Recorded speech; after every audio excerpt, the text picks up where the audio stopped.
So ఇందాక మీరు హిమంత బిశ్వ శర్మ అన్న మాటను మీరు కోట్ చేశారు కాబట్టి నిజంగానే హిమంత ఈ మధ్య ఒక వ్యాఖ్య కూడా చేశారు గౌరవ్ గొగోయ్ గురించి. అస్సాం కాంగ్రెస్ నాయకుడు గౌరవ్ గొగోయ్ వైఫ్ పాకిస్తాన్లో ఉండింది అనే చేసిన వ్యాఖ్యలు దాని మీద సీరియస్గా పెద్ద సంచలనం సృష్టించారు. అప్పుడైతే గౌరవ్ గొగోయ్ ముందు లేదు అట్లాంటిది ఏం లేదు అని చెప్పిన వ్యక్తి ఇప్పుడు మళ్ళీ ఒప్పుకున్నారు. 14-15 ఏళ్ల క్రితము ఒక పబ్లిక్ పాలసీకి సంబంధించి ఎక్స్పర్ట్ తన wife and at same time ఆమె సౌత్ ఏషియాకి సంబంధించి ఏదో ఇంటర్నేషనల్ ప్రాజెక్ట్లో భాగంగా పాకిస్తాన్లో ఉంది అని ఆయన ఒప్పుకోవడం జరిగింది. సో నిజానికి అది ఐఎస్ఐ ప్రాజెక్ట్ అని కూడా అంటున్నారు. అది ప్లీజ్ కరెక్ట్ విషయం చెప్పండి సార్ దాంట్లో. సో ఇప్పుడు గౌరవ్ గొగోయ్ వైఫ్ పాకిస్తాన్లో పనిచేయడం ఏంటి, గౌరవ్ గొగోయ్ వెళ్ళొచ్చాను అని చెప్పడం ఏంటి, అండ్ ఆయన్ని కాంగ్రెస్ పార్టీ ప్రొజెక్ట్ చేయడం ఏంటి? నిజానికి తరుణ్ గొగోయ్ తర్వాత గౌరవ్ గొగోయ్, నిజానికి తరుణ్ గొగోయ్ ముఖ్యమంత్రిగా ఉన్నప్పుడు హిమంతను దూరం పెట్టారు. కరెక్ట్, ఎగ్జాక్ట్లీ అవును కదా. తరుణ్ గొగోయ్ వైపే రాహుల్ గాంధీ నిలబడ్డాడు. ఆ కుక్క బిస్కెట్ ఇష్యూ వచ్చింది అక్కడి నుంచి. సో ఒకసారి ఈ డీటెయిల్స్ చెప్తారా సార్? సాయి గారు, తరుణ్ గొగోయ్ పాలిటిక్స్ మీకు తెలుసు. హిమంత బిశ్వ శర్మ కాంగ్రెస్ లీడర్ ఉండే, చాలా సీనియర్ లీడర్. థ్రెట్ గొగోయ్కి డైరెక్ట్ ఉండే ఆ టైంలో తరుణ్ గొగోయ్. అప్పుడే మన రాహుల్ గాంధీని కలవడానికి వెళ్ళినప్పుడు రాహుల్ గాంధీ కుక్క బిస్కెట్ ఇచ్చిండు ఆయనకి. దాని తర్వాత ఆయన పార్టీ నుంచి వాకౌట్ చేసింది హిమంత బిశ్వ శర్మ. ఇప్పుడేం జరుగుతుందంటే గౌరవ్ గొగోయ్ని స్లోలీ కాంగ్రెస్ ఒక అస్సాం ఫేస్గా ప్రొజెక్ట్ చేస్తున్నారు. ఇప్పుడు పీసీసీ చీఫ్గా అపాయింట్ చేశారు, ప్రదేశ్ కాంగ్రెస్ కమిటీ. అంటే అక్కడ ఎవరు నేతలు లేరంట, ఇంకా ఈయనే దొరికారు వాళ్ళకి. ఈయన డిప్యూటీ చీఫ్ చేశారు లోక్సభలో, leader of opposition Rahul Gandhi assistant లాగా. కానీ his wife is a foreigner and ఆమె పాకిస్తాన్లో వెళ్ళి ఒక సంవత్సరం మొత్తం అక్కడ ఉంది. సాయి గారు, క్లైమేట్ చేంజ్ గురించి ఒక ప్రాజెక్ట్ కోసం అక్కడ వెళ్ళిందంట. అదే 2013-14 ఆ టైంలో. ఎందుకు వెళ్ళింది సాయి గారు? ఫస్ట్ డినై చేశారు గౌరవ్ గొగోయ్, మా వైఫ్ అక్కడ వెళ్ళలేదు, వెళ్తే కూడా 1 రోజు 2 రోజుల నుండి వెళ్ళి వచ్చేసిందని. సో హిమంత బిశ్వ శర్మ ఏం చేశారంటే he ordered public enquiry order చేశారు. అది ఆ డీటెయిల్స్ పబ్లిక్ ఎంక్వైరీది ఒక స్పెషల్ ఇన్వెస్టిగేషన్ టీమ్ని పెట్టారు, ఇది కనుక్కోవడానికి అన్నమాట ఏం జరిగింది అక్కడ అని చెప్పేసి. ఆలోచించండి, ఇది not ministry of external affairs, ఇక్కడి నుంచి ఆర్డర్ చేశారు ఎంక్వైరీ. గవర్నమెంట్ కూడా ఏం చెప్పలేదు, యూనియన్ గవర్నమెంట్ చేసుకోండి, మీరు ఏం కావాలంటే చేసుకోండి అని చెప్పేసి. సెప్టెంబర్ 10వ తారీఖుకి ఈ team, special investigation team tenure end అవుతుంది. ఏం చెప్తున్నారు హిమంత బిశ్వ శర్మ అంటే, ఆ రోజు నేను ఇంకా డాక్యుమెంట్స్ పెడతాను పబ్లిక్ డొమైన్లో, నేను వాళ్ళకి ఇచ్చిన డాక్యుమెంట్స్ అంతా పబ్లిక్ డొమైన్లో పెడతాను ఏం జరిగిందని. నేను చెప్పిన దాంట్లో ఏదైనా తప్పు ఉంటే ఆ రోజే నేను రాజీనామా చేస్తాను అని చెప్తున్నాను. గౌరవ్ గొగోయ్ని ఛాలెంజ్ చేశారు, మీరు కూడా రాజీనామా చేయండి. He is not agreeing to it. దానికోసం ఫస్ట్ డినై చేసిన స్టేట్మెంట్ని ఇప్పుడు రిటర్న్ తీసుకున్నారు. ఇప్పుడు that yes my wife had gone there, ఆమె అక్కడ ఉంది, ఆమె చేస్తుంది.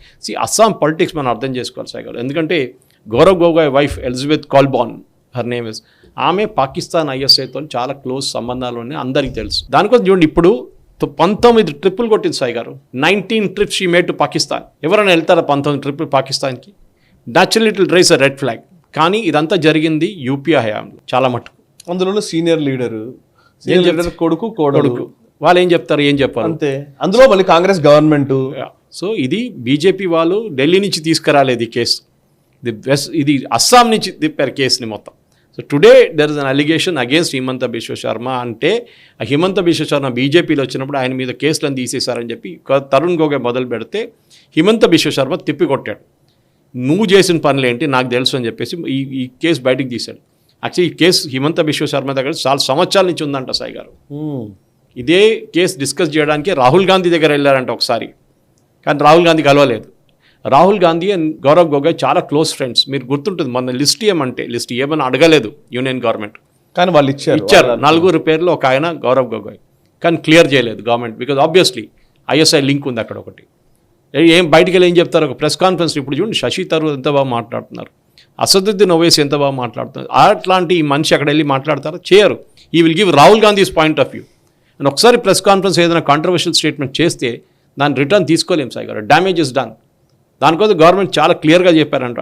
సో డెఫినెట్లీ ఇప్పుడు రాహుల్ గాంధీ అంటారు, గౌరవ్ గొగోయ్ ఏం చేయలేదంటారు రేపు, ఓకే నో ప్రాబ్లం, ప్రూఫ్ వస్తుంది కదా బయట. అప్పుడేమంటారు, అదే ఇదంతా బీజేపీ వాళ్ళు చేయించారంటారు. సో డెఫినెట్గా, ఎందుకంటే ఈ పాకిస్తాన్లో ఈ ఇన్విటేషన్ లెటర్ గౌరవ్ గొగోయ్కి పాకిస్తాన్ ఐఎస్ఐ వాళ్ళు ఒక ఇన్విటేషన్ లెటర్ కూడా పంపించారంట హోమ్ డిపార్ట్మెంట్ నుంచి. 15 రోజులు అక్కడ ఉన్నాడు. ఈయనేమో నేను 1 రోజు ఉన్నా అంటున్నాడు. ఇప్పుడు 15 రోజులు అయిపోయింది, అగ్రీ చేస్తున్నాడు. Yes I state there. ఆ ఇన్విటేషన్ ఇచ్చింది ఐఎస్ఐ, హోమ్ మినిస్ట్రీ, వాళ్ళ హోమ్ మినిస్ట్రీ నుంచి వచ్చిన ఇన్విటేషన్ అన్నమాట. సో ఈ ఇదే గొగోయ్ రాహుల్ గాంధీతో రఫేల్ ఆపడానికి ట్రై చేశారు, మీకు గుర్తుంటుంది సాయి గారు. Correct. Now connect the dots. Pakistan ISI, Gaurav Gogoi, Rafale, Rahul Gandhi. China కూడా ఉంది దాంతోపాటు. కానీ చైనా ఇప్పుడు ఈక్వేషన్లో లేదనుకోండి. సో ఈయన వైఫ్ ఎలిజబెత్ కోల్బాన్కి పాకిస్తాన్లో ఉన్న ఒక ఎన్జిఓ జీతం ఇస్తుండే, ever paying a salary to her. ఆలోచించండి, ఇప్పుడు ఇదంతా ఇన్వెస్టిగేషన్లో ఉంది. ఎస్ఐటి ఇన్వెస్టిగేషన్ రాగానే he said I will put all, నా దగ్గర నేను వాళ్ళకి ఇచ్చిన డాక్యుమెంట్స్ అంతా, నేను చెప్పిన దాంట్లో ఏమైనా తప్పు ఉంటే నేను ఆ రోజు రాజీనామా చేస్తాను అస్సాం ముఖ్యమంత్రిగా. ఆ కాన్ఫిడెన్స్ చూడండి, that he has that much of documentation with him అనేది. గౌరవ్ గొగోయ్ భయపడుతున్నారు. ఇప్పుడు ఏం చెప్తారు, పొలిటికల్ విచ్ అంటారు, నన్ను కావాలని చేస్తున్నారంటారు, మా వైఫ్ ఫారినర్ అని చెప్పి చేస్తున్నారని చెప్తారు. ఇదన్నీ డైలాగులు ఇప్పుడు మొదలైతే first step he has agreed, yes my wife state the fifth. Next step, మీ వైఫ్కి జీతం ఇచ్చారా లేదా?